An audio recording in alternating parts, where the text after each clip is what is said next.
The Srimad Bhagavatam, Chapter 6. Creation of the Universal Form. The Lord thus heard about the suspension of the progressive creative functions of the universe, due to the non-combination of his potencies, such as the Mahatattva. The Supreme Powerful Lord then simultaneously entered into the 23 elements, with the goddess Kali, his external energy, who alone amalgamates all the different elements. When the personality of Godhead entered into the elements by his energy, all the living entities were enlivened into different activities, just as one is engaged in his work after awakening from sleep. When the 23 principal elements were set in action by the will of the Supreme, the gigantic universal form, or the Vishvarupa body of the Lord, came into existence.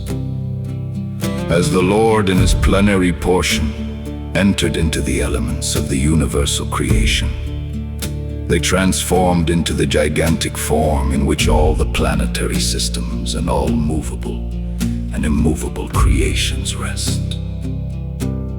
The gigantic Varat Purusha, known as Hiranmaya, lived for 1,000 celestial years on the water of the universe, and all the living entities lay with him.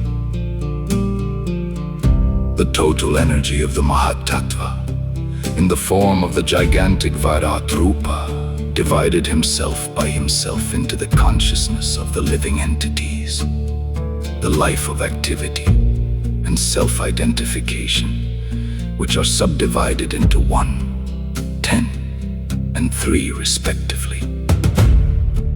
The gigantic universal form of the Supreme Lord is the first incarnation and plenary portion of the Supersoul.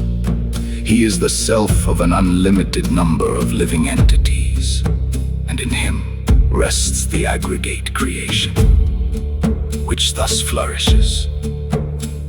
The gigantic universal form is represented by 3, 10, and 1, in the sense that he is the body and the mind and the senses. He is the dynamic force for all movements by 10 kinds of life energy. And he is the one heart where life energy is generated. The Supreme Lord is the supersoul of all the demigods entrusted with the task of constructing the cosmic manifestation. Being thus prayed to by, he thought to himself and thus manifested the gigantic form for their understanding. You may now hear from me how the Supreme Lord separated himself into the diverse forms of the demigods after the manifestation of the gigantic universal form. Agni, or heat, separated from his mouth, and all the directors of material affairs entered into it in their respective positions. By that energy, the living entity expresses himself in words. When the palette of the gigantic form was separately manifested, Varuna, the director of water in the planetary systems, entered therein, and thus the living entity has the facility to taste everything with his tongue. When the Lord's 2 nostrils separately manifested themselves, the dual Ashvini Kumaras entered them in their proper positions. And because of this, the living entities can smell the aromas of everything. Thereafter, the 2 eyes of the gigantic form of the Lord were separately manifested. The sun, the director of light, entered them with the partial representation of eyesight, and thus the living entities can have vision of forms. When there was a manifestation of skin separated from the gigantic form, Anila, the deity directing the wind, entered with partial touch, and thus the living entities can realize tactile knowledge.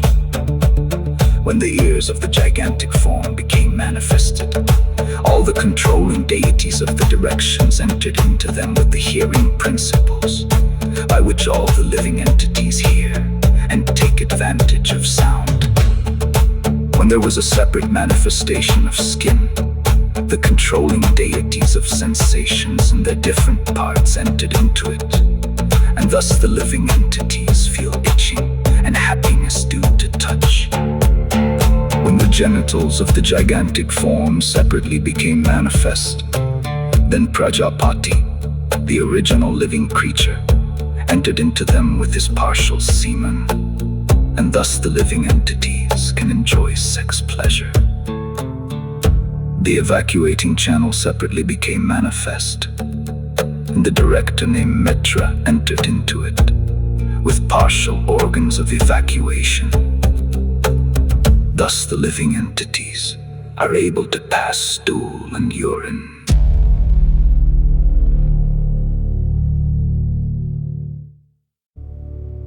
Thereafter, when the hands of the gigantic form separately became manifested, Indra, the ruler of the heavenly planets, entered into them, and thus the living entity is able to transact business for his livelihood. Thereafter, the legs of the gigantic form separately became manifest, and the demigod named Vishnu entered with partial movement. This helps the living entity move to his destination. When the intelligence of the gigantic form separately became manifest, Brahma, the Lord of the Vedas, entered into it with the partial power of understanding, and thus an object of understanding is experienced by the living entities.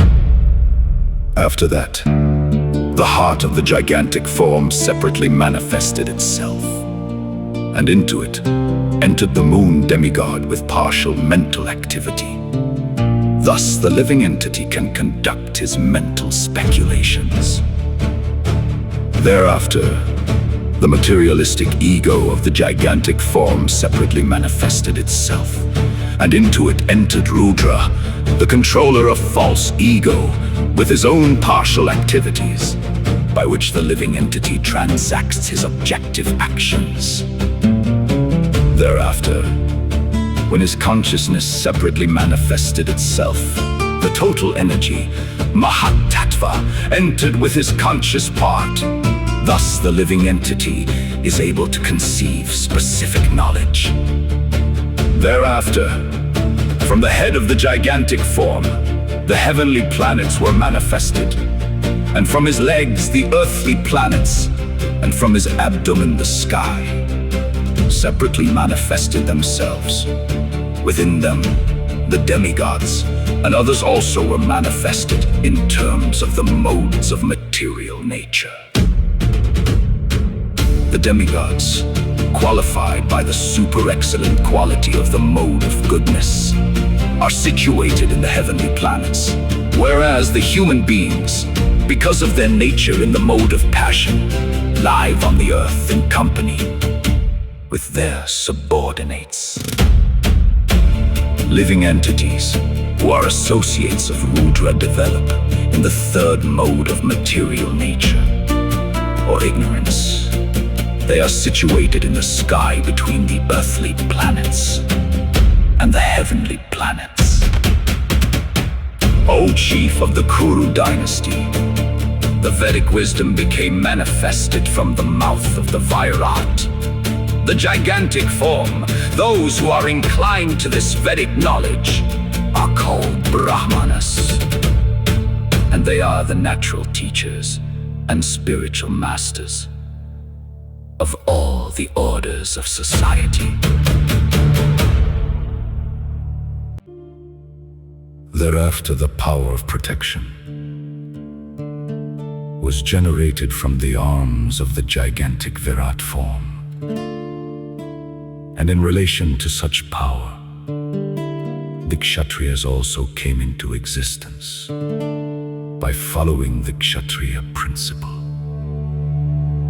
of protecting society from the disturbance of thieves and miscreants.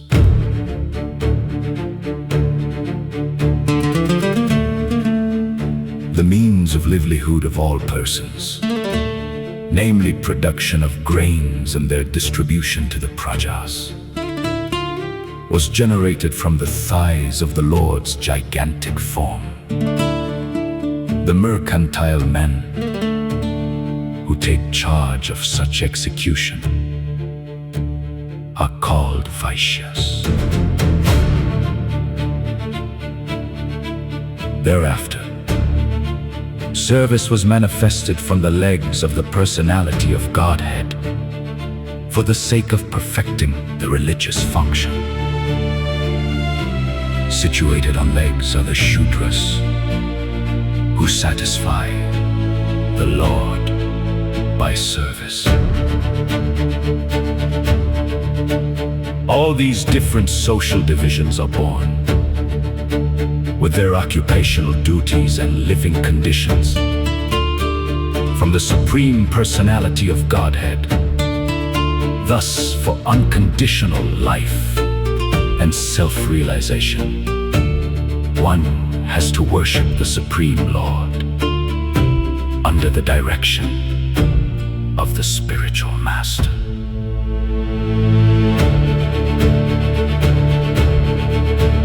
Oh, Vidura, who can estimate or measure the transcendental time, work, and potency of the gigantic form manifested by the internal potency of the Supreme Personality